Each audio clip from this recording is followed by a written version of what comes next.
its extent in the megalithic sites where, especially Baalbek, as you were saying, the trilithons. Yeah. Stones laid, they were so huge, we really can't accurately weigh them.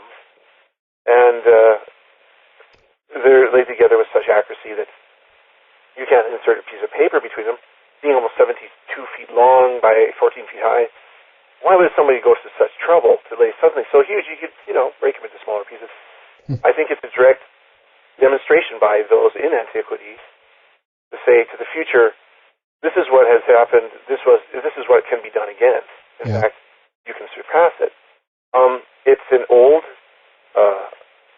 situation, it's an old paradigm that has happened before, and it's going to happen again. Right. It's the same sort of sides to it, like you say.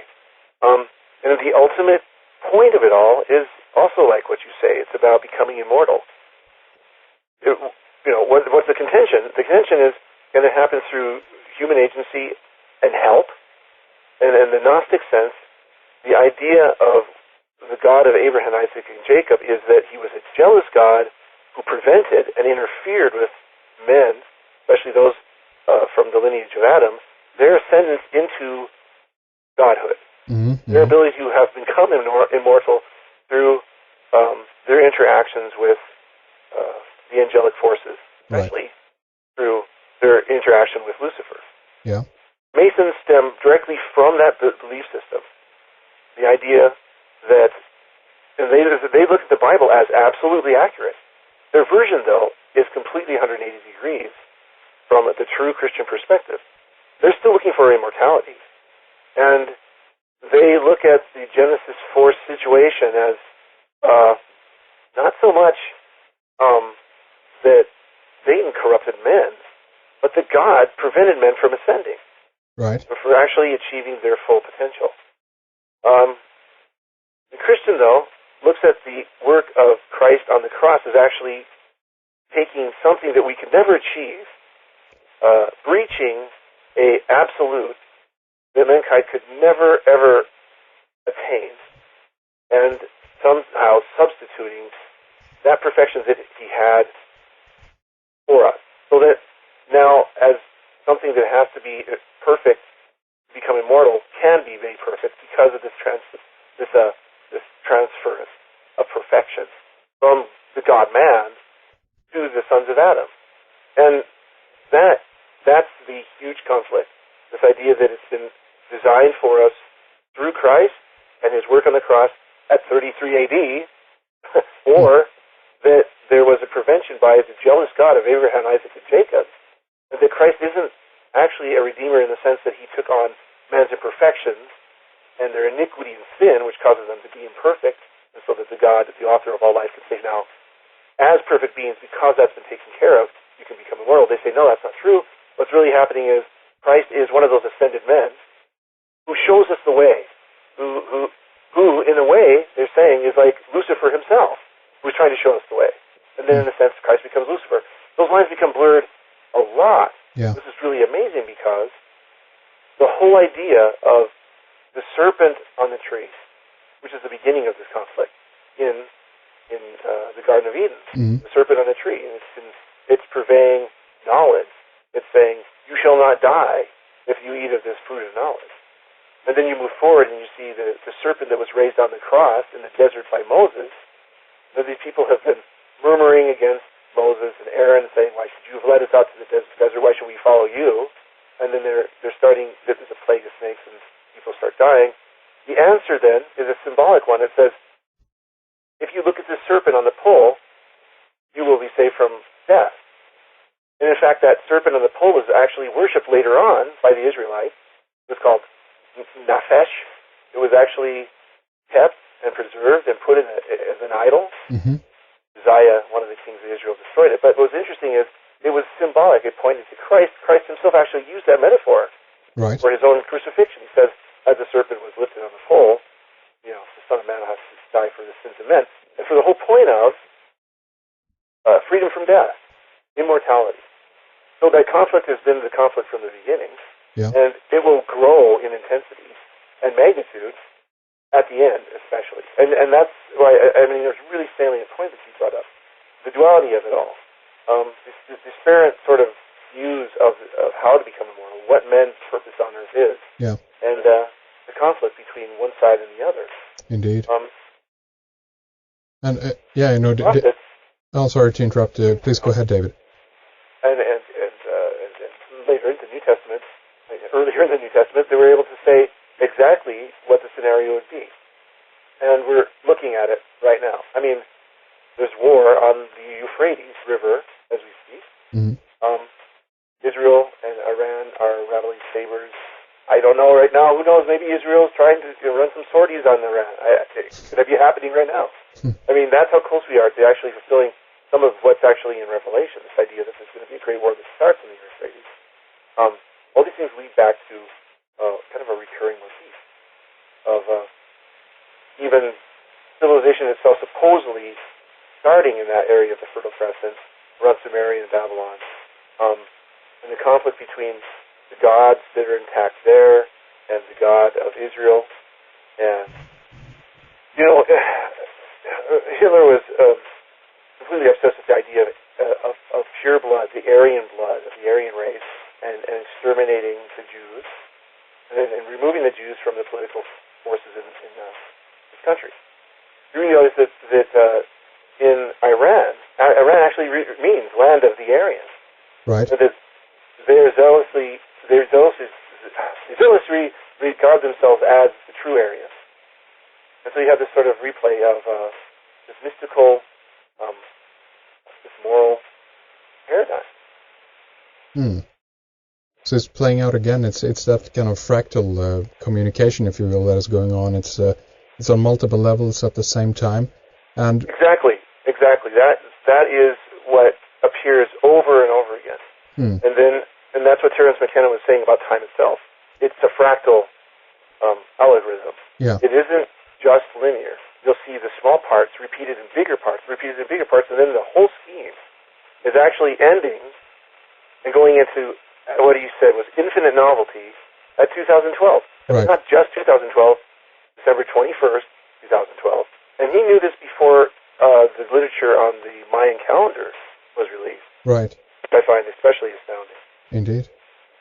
So, I mean, all of this knowledge done in a way that that you're referring to. I mean, many, if you will, standard Christians are looking at this, and in many cases they have a judgment upon this, that this is knowledge that is not to be dabbled with, if you will. They consider this to be evil or coming from the wrong source, the wrong side of the fence, if you will. But I mean, in many cases, what I'm hearing from you also in a way is that we can look at all of this all of this information, and kind of build our own worldview because of this. What I'm getting at a little bit is the fact that, we were talking earlier about that the watchers potentially are kind of indoctrinating us with this knowledge, and one aspect of this that might be, if you will, dangerous then, if we come up from a perspective that what these beings are doing is not, they're up to no good, basically. If we look at it that way, then we could say that it is through our kind of participation in all this, and through our kind of attention and our awareness, our focusing on this kind of material, that we also kind of help to manifest this or make it reality. What do you think about that, David? Yeah, that is not only an integral part of it. I think it's required. It's a really strange thing, that sort of synergy between our response to what these higher entities do. And I think that because you have kind of an increase of these things now, more manifestations of the supernatural, they're moving, I think, to a future point. Like ripples in a pond, I would actually think of it as. Yeah. As you move closer to the actual event, the intensity becomes greater. And it's the interaction, I guess, of men with these spiritual forces that I think is the whole point to this existence, this actual framework of existence. And I mean, what you're saying is that there's nothing evil about discovering this, right? There's nothing wrong with this, because in a way, isn't this a part of God's plan in a way? Yeah, it is definitely part of the plan. It's a huge culminating point. Right. I think a lot of Christians make a terrible mistake shunning a study of these things, especially UFO phenomena, because they're throwing the baby out with the bathwater. Right. And it's been very recent, I think, that people have been actually, and there are a lot of Christians who have done this, and that's what the conference in Roswell is part of the lectures of the conference in Roswell will be attempting to do, right, is to put some resolution around this from the Christian eschatologist, the one who looks into prophecy, is saying this is an integral part of end-time prophecy. Because what's going to happen to the Christian who goes to church maybe once in a while for these special days, casually opens the Bible once in a while, really doesn't study it, and then it's confirmed alien life exists. They manifest in an incredibly powerful way. Not only do they do that, but the prophecy says they intervene to a certain point. They actually cause this earth to take a certain economic and political direction. Mm-hmm. What are they going to do? Because they have no room for that in their paradigm. They are going to just fall away, which is exactly what the prophecies say. There'll be a great falling away. But the other thing is, you have the same pattern in the oldest stories. The idea that the Earth was supposed to have been brought together through this influence of an extraterrestrial manifestation. The same thing happened not only in Genesis 6 with the flood epic. Right before that, the B'nai Elohim was what the Hebrew calls them. The sons of God came down, and they created these Nephilim. Yeah. The extra biblical sources talk about the civilizations that these things had, the kings that were created from them. They were super beings, and no mere man could contend with them. When they were destroyed, you still go forward and find more literature about how when Nimrod tried to create this universal system again unite the whole earth through the agency of these beings, and the Tower of Babel, and again it was thwarted. That motif is played over and over again, and now this point is basically for all the marbles. The idea that finally men will have moved into immortality, and because of a very important reason, which from the Christian view is what occurred in 33 AD, and that's what I think is a fascinating component of all this, because the number 33 shows up over and over again on both sides of the moral alignment. Right. You have the Gnostics and the Masonic Illuminati who've venerated that number for ages. Yeah. And it's almost been ignored somewhat in the Christian versions of let's say numerics, I guess. I'm hoping to change that, but it's pointing to like I think it's a time signature. It's pointing to when this all occurs, when the change occurs, the greatest change ever. But you're thinking of, from the Christian paradigm, the Logos that created not just this earth, but all universe, spoke it into being, basically. He manifests in only the form of a human, and manifests and comes only to this one planet, or this one purpose, at this one time.